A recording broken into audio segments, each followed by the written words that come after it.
lives. Here he is from TI International, Woundpedia. Let's give it up for James Elliott. All right, hello everyone. First time in Thunder Bay. That's very beautiful. I like that hill out there. I don't know what it's called, but it's very pretty. So I'm representing Woundpedia, which is a group dedicated to open access knowledge about wound care, of which diabetic foot is a major wound issue. Also T1 International, which is an international charity dedicated to type 1 diabetes, especially people living in poverty. And today we're going to be talking about diabetic foot care, or diabetes foot care, and saving limbs, saving lives.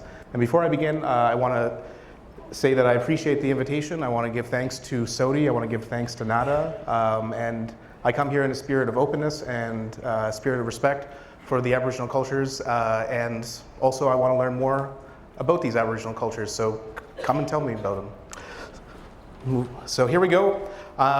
For lack of better words, I'm a researcher or advocate, which means I study stuff, I research stuff, and I also try to get what I study and research into reality, which is another word for advocacy. Again, I'm a trustee for T1 International. That means I don't take money. I'm a consultant for Woundpedia, which means that's how I pay my bills. I'm a person living with type 1 diabetes, and I self-identify as such, and I have no financial interests at stake with this talk. So we got three things we're going to talk about. One is diabetic foot prevention, the second is diabetic foot treatment, and the third is advocacy stuff that's going around diabetic foot that we want your help in, and maybe you can help us. So the first is prevention. So to begin with, when we talk about diabetic foot problems, people who don't talk about diabetic foot problems a lot think that it's a bad thing that happens to you, and it's a real inconvenience, and it's a real pain in the behind. But when we actually look at the mortality rates about diabetic foot ulcers, another name for diabetic foot wounds, they're actually worse than many cancers. So from this graph, you can see the circles are over neuropathic ulcer and amputation. So you see around 50% of people who undergo a diabetic foot amputation or have a diabetic foot ulcer will be dead in 5 years. And that's actually worse than breast cancer, that's worse than prostate cancer, and that's worse than Hodgkin's disease. So these are life-threatening situations. Now this is Dr. Gary Sibbold's slide. So for those of you who don't know Dr. Gary Sibbold, he's a big fan of mnemonics. So when it comes to diabetic foot prevention, you can break it down into 5 S's. And we're going to be talking about each of these S's, but to begin with, it comes down to screening, stop smoking, shoes, systemic control of blood glucose and BP, and also skin temperature. So we're going to talk about screening first. Now, the overall picture in Canada is pretty abysmal when it comes to diabetic foot screening. You see, this is data from the Commonwealth Foundation. So basically, they're a group in New York, which is kind of ironic given that they're called the Commonwealth Foundation. But anyways, they go around and they call patients in different countries. They call a couple thousand of them for each of their studies, and they asked people living with diabetes, have you had your feet checked in the last year? And if you look, there's Canada on a lot of diabetes metrics, and only about 52% of people with diabetes in Canada said, yes, I had my feet checked in the last year. Now, if you go over, you see the different columns are Australia, that number was 57, New Zealand, that number was 66, United Kingdom, 75, United States, even the US was doing better. So we always like to harp on the United States. But when it comes to diabetes care, in this element anyway, the United States is beating us, Obamacare and all that. So the point is, only about half of the people who need the foot exam every year are getting it, and we can do a lot better than that. So not to be too prescriptive about what screening tool you should use or what screen you should apply, but the 60-second screen is available, it's free to use. And I'll let people who are write, so I'll talk very slowly now, but it is available at woundpedia.com. And also if you Google simplified 60-second screen plus diabetes. And that's what it looks like. It's free to use, there's no copyright or whatever, you don't have to pay anyone. And it's also available in multiple languages. So I highly encourage you to check it out. There's also a YouTube video that you can watch it being applied in 60 seconds. And there's training available that happens periodically. And again, this is just to show that we publish openly, so you can look up why the 60-second screen is valid. It was a validation study that was done. It's published in PLOS One, so Public Library of Science, and anyone can download it, so I encourage you to do so. Now, the second of the S's is stop smoking. Easier said than done.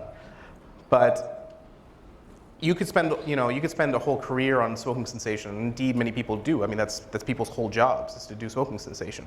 So to distill it down into a minute, you have to be culturally appropriate, especially, not even especially, with any culture. So whether that's, you've got people who are from Aboriginal cultures, you've got people who are from Arabian cultures.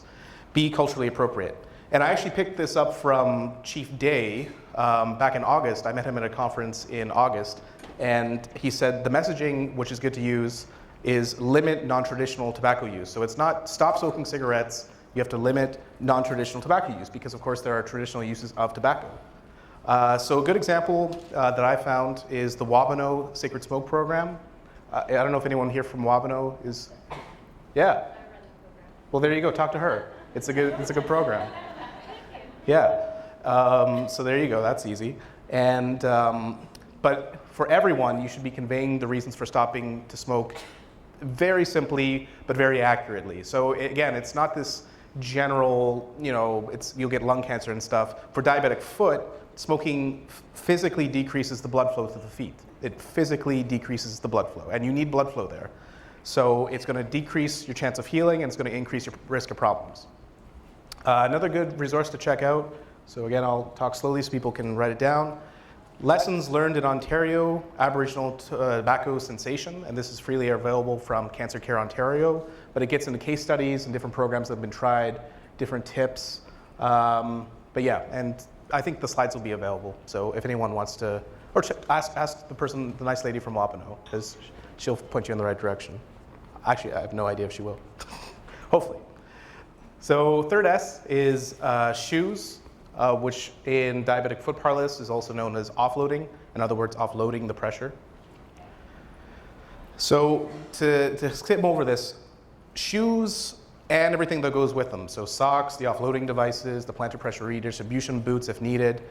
These are not optional. These should be considered core elements of diabetic foot care. These are not nice things to have. If you have a wound on the bottom of your foot and you keep walking on it and it won't heal, it won't heal. Like it's very simple. Yet there is no public coverage in Ontario and a lot of other provinces for diabetic foot care. They'll pay for the amputation, they'll pay for the ER visit, but if you need the couple $100s to get yourself one of these boots or you need some socks, that's out of pocket, and that's ridiculous, because even the United States, again, the big evil United States, they pay for it because it makes a lot more sense to put $100 down than to pay $70,000 for an amputation. So if you want to work towards this, there's an ongoing advocacy effort going on between the Registered Nurses Association of Ontario, as well as the Canadian Association of Wound Care, and 50 other organizations and people who signed this open letter to the health minister. So if you Google diabetic foot open letter, that'll be the first thing you see.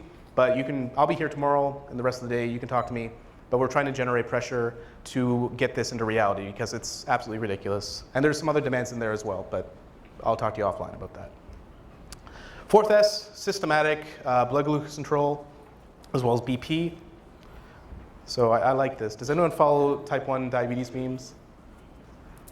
I'm the only one? Is no one else? Okay, fair enough. But if controlling blood sugar was easy, everyone would do it.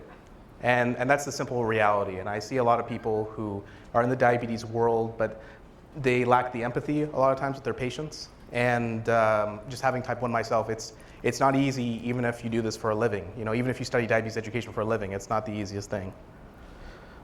And this is a study that basically shows that 2% of a person's blood sugar is going to be controlled by what physicians and what their providers do. So in other words, what insulin they're on, or they switch from 4 mealtime units to 5, or they got a prescription for whatever. 98% of a person's blood sugar is controlled by what they do. 98%. So that's everything, it's the 1,001 decisions that you do from sun up to sundown. Again, won't spend too much time, but you can break diabetes education and self-management and support into 4 core elements. Some would say there's more than this, and there probably are, but To simplify, it comes down to the education, especially around diagnosis. And I think we talked about earlier that diagnosis is often a traumatic event and it needs to be respected. I mean, I've seen people being diagnosed with diabetes in 5 minutes, and that is appalling and shouldn't happen, but yet it is. Also diet, exercise, medication. And again, it's should be specific to the impact on blood glucose. So you're trying to form more or less an algorithm in the person's mind. You know, it's not I should exercise because exercise is good. It's I should exercise because one, you know, my muscles will take in a bit more sugar and that'll make the peaks less intense and I can go to the bathroom less often. You know, it's all about forming that algorithm in the patient's mind. So another thing that you should be aware of, I'll read this out. Anyone see Maury? No? All right, your written blood glucose log shows you had been having good blood sugars lately, but your HbA1c test determined that was a lie. Right. I mean, it's funny, but again, why are patients lying to you in the clinic? And that's because your face looks like that, you know? So the research shows that a non-judgmental, a non-confrontational, a non-adversarial approach is more effective. And it's not bogus. You know, there's actually, people have tried different techniques of doing diabetes education, and the non-confrontational, the non-judgmental way simply works better. You get better patient outcomes, it's just better. So don't look like that. Or if you do it where they can't see you. Another program, again, if you want to write or if you want an introduction, there are a couple of us who know CAWC people and are CAWC people, but Pep Talk is a pure diabetes education program around the diabetic foot, and I've been told it has been adapted to, I forget exactly which Aboriginal community in Manitoba, but there are adaptations for Aboriginal communities, and I think they would be open to adapting it further. But again, the power of peer management, the power of peer talking, it's very much a thing in diabetes and it's very much a thing in diabetic foot. Prevention, but also prevention of reoccurrence. And the last of the S's is skin temperature. So this is kind of a new thing, but you know those infrared thermometers you can get and you check like your truck's temperature manifold, like you know the engine manifold to see if it's too hot, or you know, if any of you have carpenters in your family, use those infrared thermometers, and they're like 20 bucks at Canadian Tire. Well, there's actually been research to show that this is a good diagnostic tool because when there's more than a 4 Fahrenheit degree difference or a 2.2 Celsius difference between the feet, that's a sign of problems. And that's a sign that, you know, you're either looking at the early signs of infection or there's something else going on there. And this has actually been adapted into patient self-monitoring. So actually just giving them the infrared and letting them themselves measure the temperature differences on their feet. And once they see that temperature difference, they know there's a problem, they know to seek medical care, they know that they should be more active. And this is actually a series of studies done in the United States, and you can see that basically they went from 20% reoccurrence to 2% reoccurrence just through infrared. Now, that's just one study, but there's definitely a difference there, and there's research to support that. And probably the most cost-effective strategy is to get them to take off their shoes and just look at their feet, because you know, hands up if you've ever been in clinic and you found a diabetic foot ulcer that the patient didn't know was there. 1, 2, it happens, you know, 3, 4, there's lots. So take off the shoes. Treatment, again, won't get too much into this, but another acronym, VIPs with the S. So when it comes down to treatment, it comes down to vascular insufficiency, treating the inflammation and infection, pressure downloading, so getting rid of that pressure, and for some cases, surgical sharp debridement. And again, callus is a sign of pressure, and then blister is a sign of shearing. So again, this comes down to treating a whole patient rather than a hole in a patient, which again, I can't take credit for that, but that's Dr. Sibaldism. But it's true, you have to treat the whole patient. So a lot of people in wound care, they go straight to what dressing is this? Is it a this? I get put it on this. But you have to look at the factors that are in the patient's life and address the family concerns. Again, this is open access, so you can look at Wound Bed Preparation 2015, download it, but if you want even more information, you can look into taking the International Interprofessional Wound Care course. So this happens in Toronto as well as a lot of other places. And we've actually been successful in getting some LHINs to pay for people to attend, also some health authorities in BC. So if you're interested in learning more about wound care, we can work with you to try to get the funding. But it's a year-long course. If you don't want to dedicate that, we've got Project Echo coming up. And again, I want to say I'm going to be around, but Project Echo is essentially a tool for primary care to train up to near a specialist level in a certain thing. So there's a project right now about mental health. So there's also a project on pediatric mental health and also pain and opiates. We're hoping to be the wound care Project Echo. So what this is on Wednesdays for 2 hours, you'll get to phone in, essentially using a Skype-like technology, and you'll get a 20-minute lecture on a specific subject around wound care. And for the rest of the time, you yourselves will be talking about your cases. And you yourselves will be working them out with the other learners, but then also you'll have expertise there from a dermatologist, physiotherapist, a lot of other people who will help you work through your cases. So come and find me if you're interested. We're looking for people in Ontario at the moment. So sorry, rest of the country, but that's it for now. Again, skipping through this, Guyana Diabetes Project, that's another project that Woundpedia was spearheading. You can Google Guyana Diabetes Project, but it shows you what you can do with almost no money. Free to read. Without spending too much time, we'll get into the last part of this talk, which is about advocacy. And I made that diagram, so I feel free to plagiarize myself. But if you want, you can read more at Advocating for the Diabetic Foot. Again, Google that. It'll pop up. It's free to read. But when we talk about any sort of policy change or political change, for me, I think it comes down to 3 different factors. The first is evidence, and I think a lot of people in healthcare are used to evidence. You know, I do a study, and then the study shows this, and we do that. But unfortunately, reality is not like that. You know, if only it was that easy, you know, just to say, well, offloading for the diabetic foot works, so it all gets funding. But that's not enough. You have to also build political pressure, and you also have to seize your opportunities. So to be specific, in Northwest LHIN, where we are right here, that's the hospitalization rate for foot amputations among people with diabetes per 100,000. And that's it in Toronto. You know, why is that the case? There's a lot of reasons there. Should that be the case? No, I don't think so. So when it comes down to advocacy, you have to say, what exactly do you want? You have to know your facts. And you have to be ready for the stock arguments that you always get, which are, well, we've already funded a diabetes strategy. We've already given $1 million for this, you know, and, oh, we'll get back to you on that. So there's a couple of resources that you can use, and you can ask for people who signed these things to actually say, well, you signed this. And one of them was the Canadian Diabetes Charter. I noticed the CDA, the Canadian Diabetes Association, has a booth out there. So you can ask them how, about the charter. Also, a disclaimer, I was the project manager of that. But, you know, we've got a lot of politicians who came around and said, yes, you know, people with diabetes in this country have a right to foot care, but yet they're not getting foot care. Or yes, they have a right to equitable care, but maybe that's not the case. So we have to hold people to account.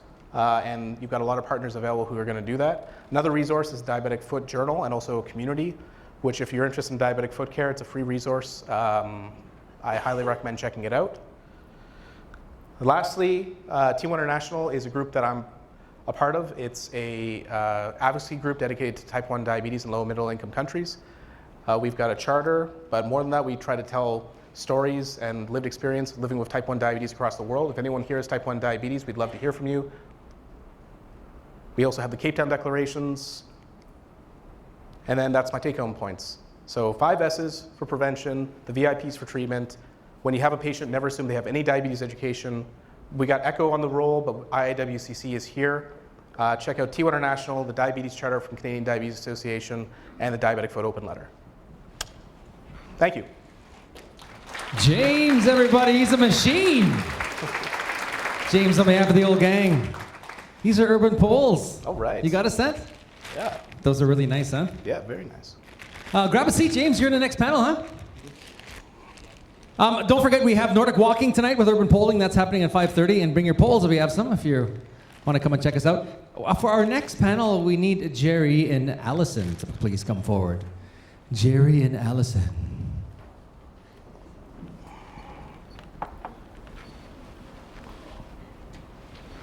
How about Allison and Jerry? Allison, good afternoon.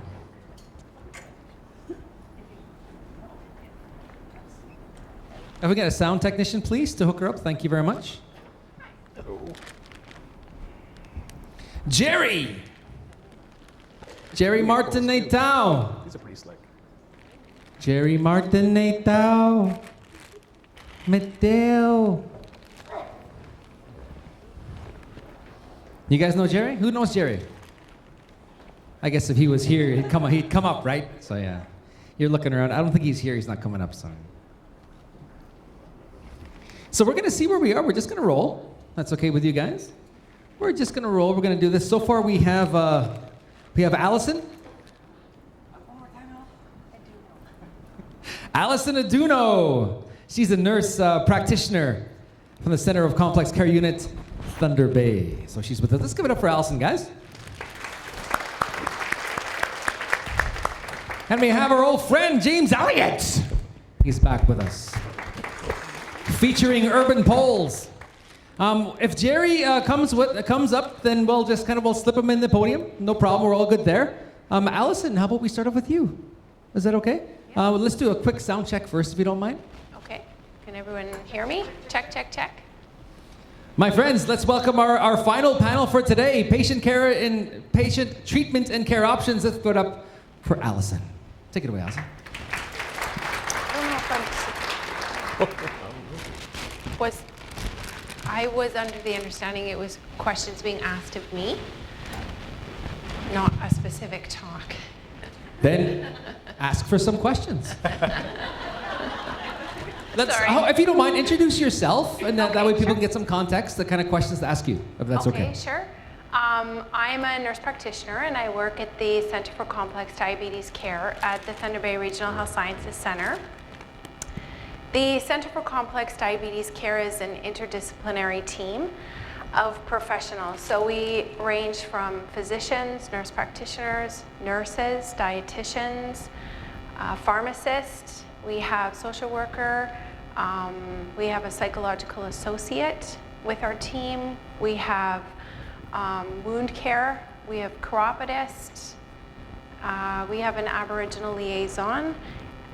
We have a phlebotomist. So it's a whole team of professionals. And complex diabetics are patients that are having difficulties achieving good glycemic control or their target glycemic control. So the complications may be from physical complications with their health or psychosocial complications, mental health complications. We try to address all those needs. Referrals come to us several ways. They can come to us through the emergency department. They can come to us through the community and outlying areas. They're nurse practitioner and physician based, the referrals, and they're reviewed by a nurse practitioner, so myself and my other colleague, and we accept the patient, and when the patient is accepted into the program, they're either accepted as an inpatient, so we go and see them during their hospitalization, or we see them as an outpatient basis. And they have access to the entire team if that's the specific needs that they require. Okay, thank you, Allison. Allison, let's try this. Let's go with James next. Okay. And then we'll get some questions for the entire panel, if that's okay with you. Sure. Alrighty. Thank you, Allison. James. Okay. All right. Well, actually, I'll put a question to you guys. So I actually had 20 minutes and was kind of hoping for more than that. But I just want to talk about ECHO a little bit. So ECHO is actually an acronym. So as you can tell from my talk, the wound care area always likes stuff to stand for something else. But it stands for Extensions in Community Healthcare Outcomes. Now, this actually got started in the University of New Mexico because New Mexico is a very sparsely populated state. And essentially, there was only one dude doing hepatitis C work. There was one hepatologist by the name of Sanjay Arora. And what he did is he created this program, basically just doing it on Skype first, for people in remote areas because there are remote nursing stations in New Mexico. I think it's Navajo Nation is the predominant group there. So people were calling in. Now this got a lot of traction behind it, and the Deputy Minister of Health here, which is Dr. Bob Bell in Ontario, he likes this program and he's starting to fund it. So We've got a plan to start up in winter, but we don't have the money in hand, so you don't start until you get the money. But we've been told that November is probably realistic when we'll get our money, which means we'll start up in 2016. So does anyone, can I see a show of hands for anyone who would be interested in a program like ECHO for your community? You guys? Okay, I'll remember. You, and you guys. Okay, I'm trying to make the mental picture. But, all right, if it's okay, could I talk to you guys after this? All right, and does anyone have any questions for me more generally? So questions not only about ECHO, but also about diabetic foot care. I'm not a practitioner myself. I do what's called epidemiology, which is a fancy word for saying stats and groundwork for research studies. But if anyone has any specific questions for me, I'm happy to take them. Or just lived experience with type 1 diabetes, because I'm very interested in that. Thank you, James. We have breaking news that we have a panel member coming up.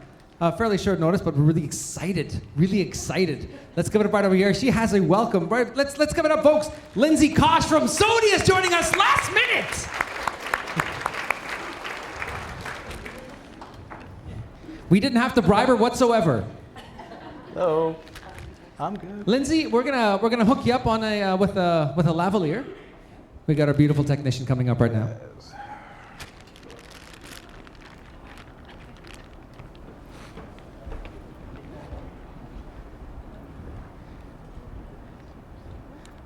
This panel will be relatively interactive, so think of your questions or comments you'd like to add.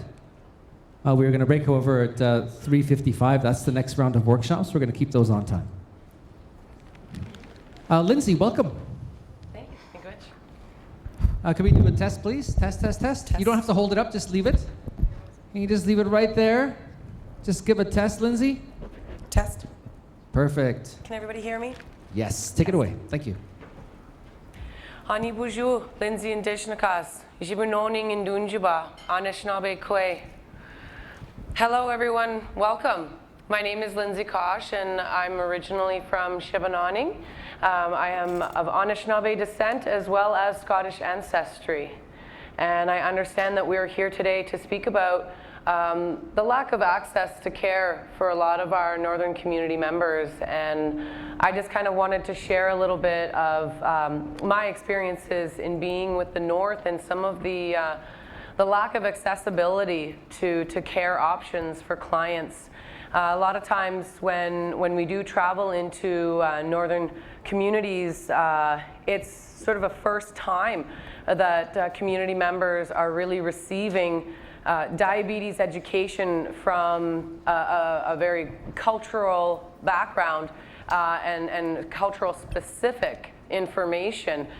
A lot of times I ask them, you know, have you received care like this in the past? And a lot of times they say no. 9 times out of 10 they say no, we've never really had this sort of teaching, nor have we even been told how to take a look at our feet, what sort of things raise our sugar levels, and foot care specifically, there's a gap of service and a gap for education. And in light of that, one of the things that we have worked on is a frontline worker training in order to try and fill those gaps so that the community members, the frontline workers in the community are able to then take care of their community members, and they're not relying on other frontline workers to fly in or travel the distance to give the care, because most times clients will go 3 or 4 months without getting foot care treatment. And if they need to get immediate care, they have to get on a flight to travel to see that, that specialist. So a lot of times within the client's access to care, it's difficult for clients to A, see a professional, and B, even just get the information and tools that they need to practice care. A lot of times when we're in communities up the James Bay coast, I always check out what they have available to them. And when I go into the store and I check out their first aid aisle, it's 2 shelves about this wide. and you have Band-Aids, polysporin, and alcohol, and that's about it. No gauze pads, no even self-care packets such as corn pads to relieve that pain from the corn. Other things that they could really grab and take home to take care of some of their foot concerns. They don't even have those products available to them to practice their own self-care, let alone having a foot care nurse or a chiropodist on hand to call to say, I need you to see this. Most times it's, well, the foot care nurse is coming in 2 months, and you can see her at that time, and hopefully she can take care of this concern, and if not, after waiting 2 months, then you can be flown down to Timmins, where you can see a foot care specialist at that time. And it's only gotten worse, really, as what I see. It's the treatment and the time frame that you have to wait is only getting worse. Even in Thunder Bay, we were here last year, and we had a number of clients that needed to be referred over to for follow-up. They need to be referred over to a clinic here that actually takes clients, and the nurse actually was there who we were working with, and she told me, I'm sorry, we can't take any more. We're maxed out. We can't take any more clients. So I was literally stuck because I had these clients right here, and I had a nurse right from the clinic who I thought I could refer over for that immediate care. And she had to turn around and start declining because they were at their maximum capacity and they had no more manpower and they didn't have any more funds to provide that care. So a place such as Thunder Bay, where you think, care is pretty accessible, it's not. It's not as accessible as what Bob Fenton said this morning. You think that you might be able to get that care. However, with the wait time and with the access to those services, the actual reality is a lot different than what we may think in our minds. And it takes 3 weeks, 4 weeks for gangrene to develop. And instead of them getting that preventative care right away, clients are unfortunately being signed up for amputations because it's gotten that bad and the care is not there at the time that they need it. And the major barrier is that access to care, but we also have to consider other barriers to that care too. A lot of clients come to me and they're fearful to even sign papers. They're very fearful to take their shoes and socks off because if they've got a concern, they're scared that they might be shamed and that they might say, that the service provider might turn around and say, well, you've been doing this wrong, you've been doing that wrong. You've been a bad diabetic. You've been a bad diabetic. Yeah. You haven't followed certain things. And that will really, really hurt that person who's already hurting. If they're a survivor of residential schools or if they are a child of a survivor, it transcends through the generations. And for them to just even be brave enough to take their shoes and socks off is something that we always celebrate because it's challenging. It's very challenging. And that's the first hurdle that we get across. And then once I actually get them to take their shoes and socks off and then I want to refer them over, my challenge is, who's going to be there who's able to follow up, who's able to take care of our clients? And a lot of times the clients, once they get to that point where they're ready to take that step and be brave, well, then they have to face that next big hurdle of, well, now who do I go to? Who can I go to? Because how do I know where the services are? And will they really take me? Because am I going to be eligible? And it's such a shame because I know a client who's 93. He's been living with diabetes for about, I would say, 50 years. And he's on metformin, and he checks his blood sugar levels, and he, of course, can't bend down because he's 93 to take care of his feet. However, when I spoke to the chiropodist said, I'm sorry, Lindsay, we can't take him in our clinic. He's going to have to pay. and he's going to have to pay about $45 per visit. Well, I'm sorry, but he's a senior citizen and he may not have the dollars to pay for the care. However, he's not high risk enough. He didn't make the cut to be high risk enough because he's not at a pre-ulcerous state for us to take him. And that's the only way that he's going to get care through this one clinic, is he's got to be at a pre-ulcerous state and be high risk in order to be seen. Otherwise, he's going to have to pay for his care. And he also already has to travel about an hour and 20 minutes to get his care, and he turns around and tells me, I'll just let my nails get long. I'll just go without, and if it starts to hurt me, then maybe I'll go and see somebody. But the problem is, if he's living with neuropathy, he can't feel the pain to know that there's something wrong. So will he ever get checked out until he reaches that I now have an ulcer and now I can go in and get seen, and hopefully they can help me, or they may just amputate my leg.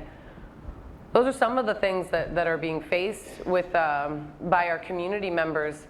Is they're feeling like it's like a situation that they can't really help themselves, and that the support that's there is not necessarily going to help them, because it's that glass ceiling where it's like, oh, our services are here to help you.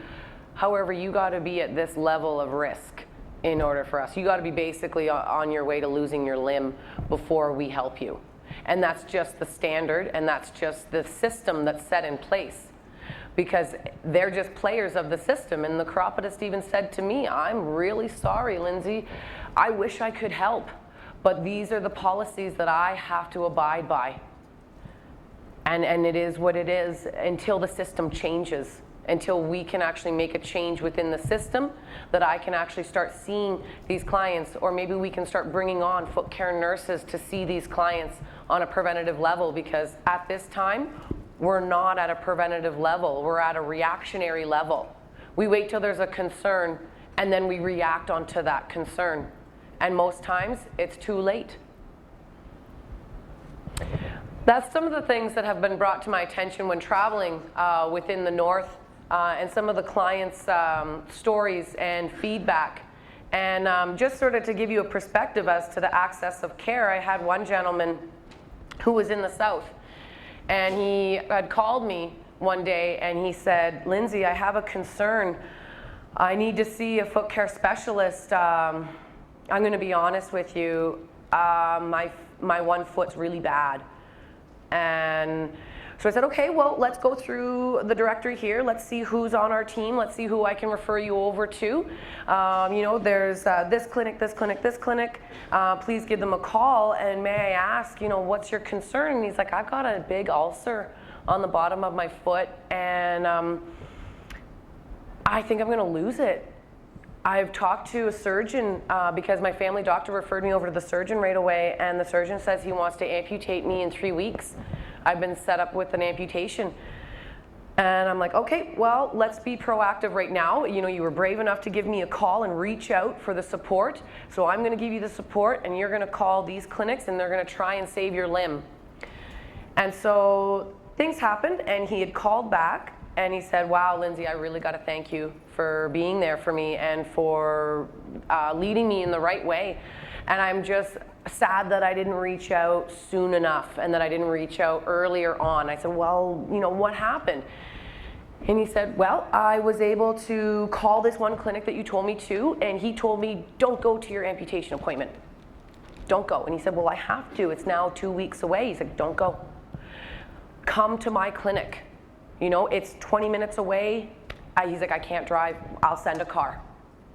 He sent a car. He brought the man in. He did work on him, and within a time frame, month, 2 months, he was able to actually keep his leg. They had to amputate 2 of his toes, but they saved his leg, they saved his foot, they saved his limb. And he told me, he said, I really appreciate the services that are available to me here, because if not, I would have lost my limb. I would have lost my leg. And I think about that every time I'm in the community. Every time I'm in northern communities, because they can't just drive 20 minutes to get to a chiropodist, to get to a wound care specialist.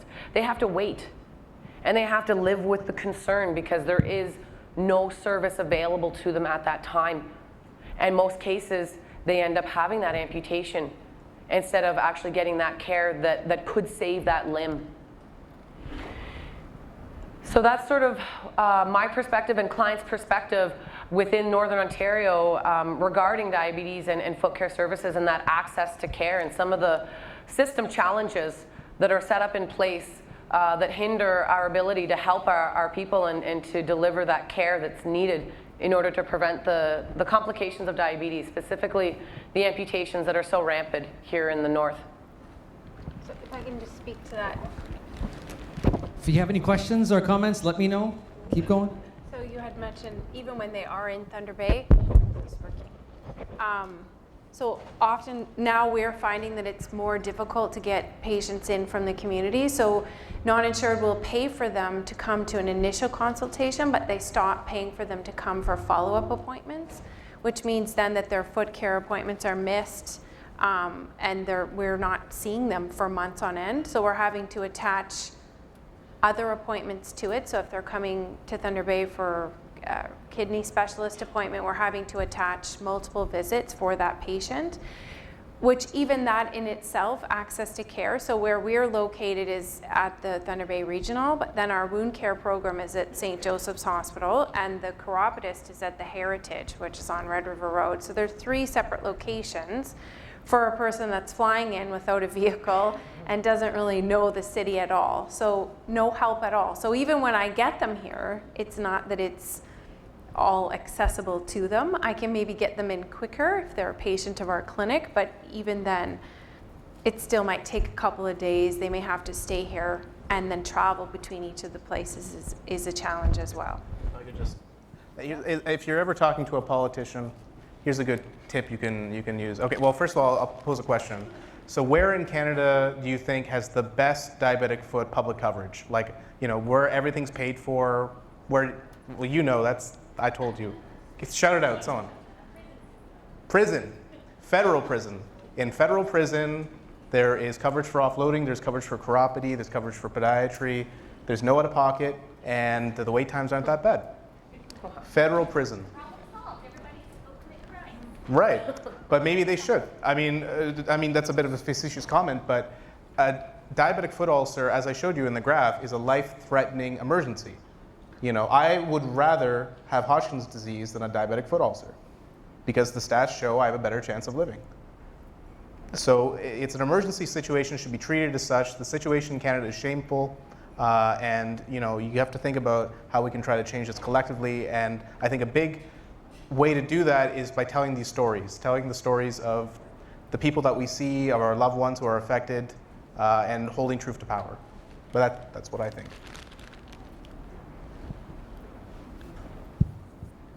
Is there anything anybody like to add or ask? Right here. 1 second, I'll come to you. Just to further what all of you guys have said, I'm very passionate about making sure that people understand the gravity of and the burden of chronic wounds. Our skin is an organ, and it is one of the first telltales of our overall health, right? And so when you're working with people with chronic wounds, diabetic foot wounds, I mean, it speaks a lot to their level of health, their level of well-being, and that's kind of what we've really all been talking about here today.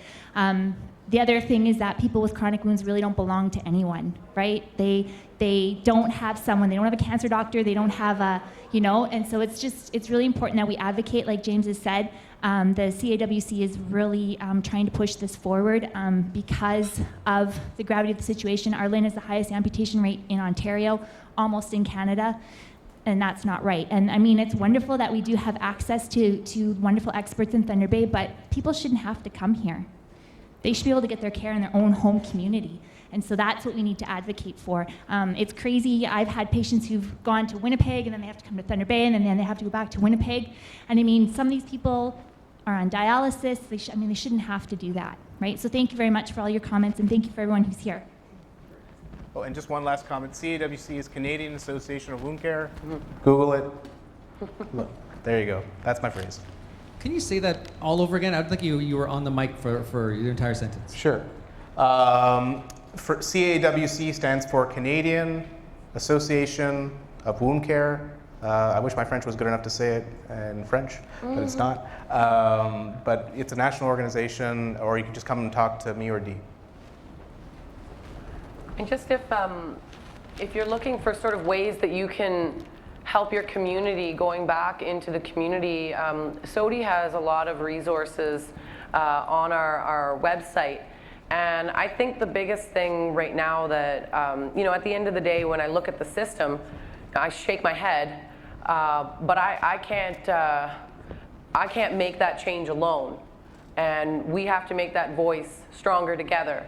And we have to continue in any way, shape, or form, continue to lobby our government, continue to allow them to see the flaws in our current system, and allow them to see the ways that we can make that change, and keep advocating for foot devices, keep advocating for preventative foot treatment, keep advocating for the community education, because it's those things that are needed in the community. And when we go into the community, we provide education to the community in a way that they can understand. And we give them the tools that they can take home to continue that care, to continue those practices. And even just simple things that we may think are so simple because we've been doing it for so long. We've been, in the diabetes field, we've been in the foot care field, and we think that this is sort of knowledge that is already known. You'd be surprised as to how many things that people may not know or may not be aware of, even just drawing between your toes. I always sort of highlight those little things that we may forget. Just to give you a story, there was a lady in Cochrane, Ontario, when we were there, and I went through my presentation to the community and just talking about, how diabetes affects your body, what certain foods you should be eating, and then moving on to the foot care. What are some of the steps that you need to take to practice that daily self-inspection and that daily foot care, and just not only just the wellness with your feet and your body, but the wellness with your mind and the wellness with your spirit and the wellness with your heart and your emotions, because if those get out of balance, then it affects the rest of your body as well. And we would often speak about that with the community and answer certain questions that they might be feeling is too scary to ask. And that's when a lot of times community members would come up after the presentation, and I'll never forget this. There was a little lady in the crowd, and she wheeled her way over to me.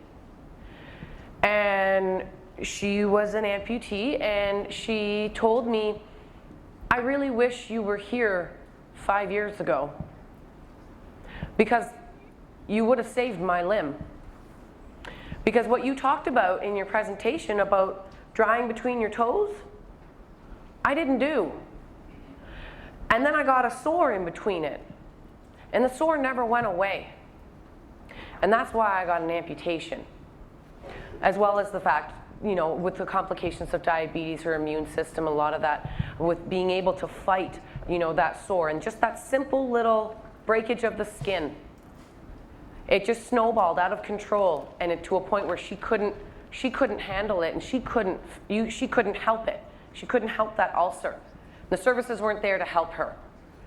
And if she would have even known ahead of time some of the preventative steps that she could take on her own, that could have made a difference as well.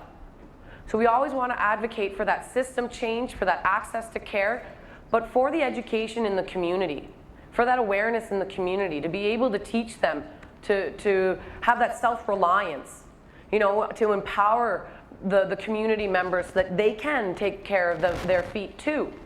And if you stop by our table and sign up for our clinic, we'll give you that toolkit to take home and to start practicing that daily self-care. We even made it so simple to give you a laminated checklist so that you can check off when you've done your due diligence and you've done your steps in your care. So we try to make it as easy as possible for our community members to take that proactive role in their health, because if they're not on board, then there's no point in creating any care option and any care plan, because you have to get the client on board. Okay, you have Lindsay, to get the client caring. we're wrapping this up. We have a Sorry. gentleman here with a question or comment. We're going to leave it with him, and they're going to wrap this up. I just have I just have one question. I was just wondering, have anybody ever sought referring people over to traditional medicine men, traditional women, or whatever it might be, to traditional medicine for diabetes? Because in Timmins, at Misway Health Center, they do have a medicine man there that they use. His name is Jake Nagoni. He works with diabetes and also people with heart conditions and all kind of illnesses with cancer. And the biggest one is diabetes, because I know, because I was his patient at one time as well for my diabetes. And the traditional medicine that he gives is a lady slipper, they call it. It's a plant. So it really works good with the sugar, brings it right down, eh? And I myself, I'm a medicine man myself. I'm recognized as an elder in Kapuskasing from the community members there. And I also use a lot of traditional medicine that when I talk to people, you know, some people will ask me, then I would show them, take them out in the bush to get that plant for their diabetes.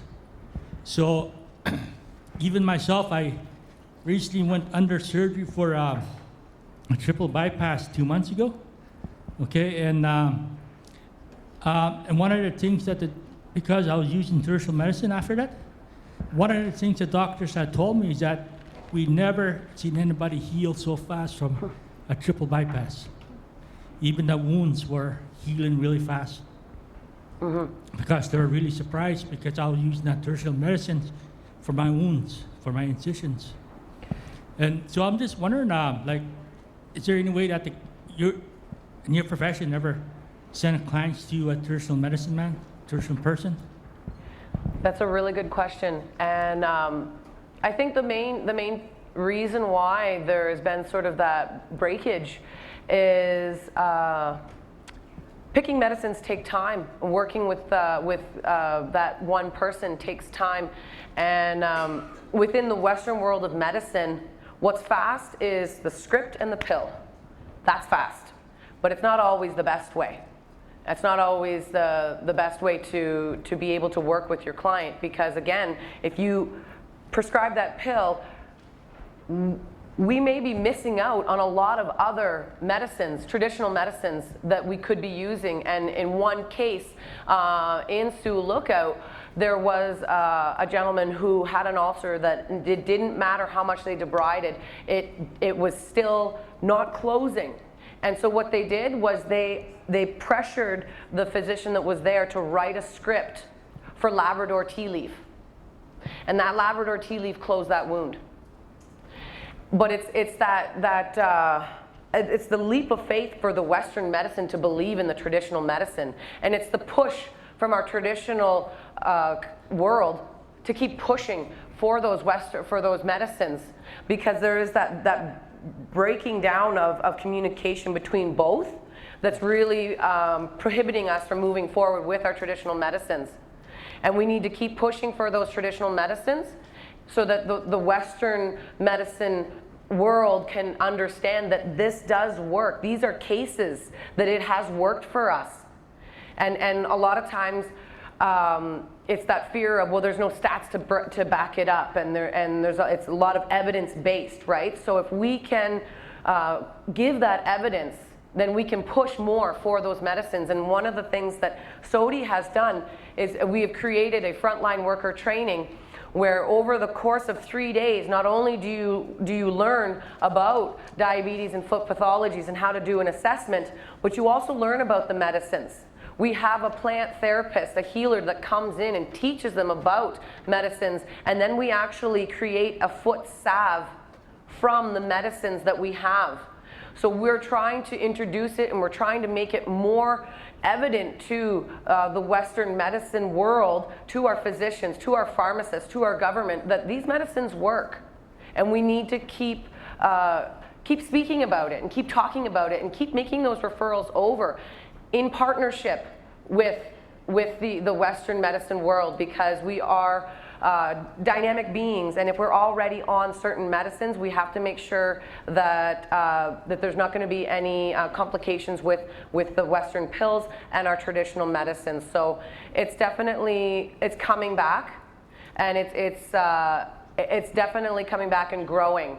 And I think that's come a long way from where we were, 5-10 years ago. Lindsay, we gotta end it right there. You are on fire, girl! Wow, you just stepped in. Let's give it up for our panel one more time. That is Lindsay, Allison, and our friend James. A token of appreciation, thank you very much for your time today. Let's give it up one more time for the panel. That was fantastic. Well done, girl. There you go. All the best, huh? James hit the lute today. That was great. I want to remind everybody that at 5:30 we have the Nordic Walking Urban Polling. The next round of workshops will be starting very, very soon. This isn't break time, folks. You're here for your people, so let's head right in there and catch the whole workshop, please.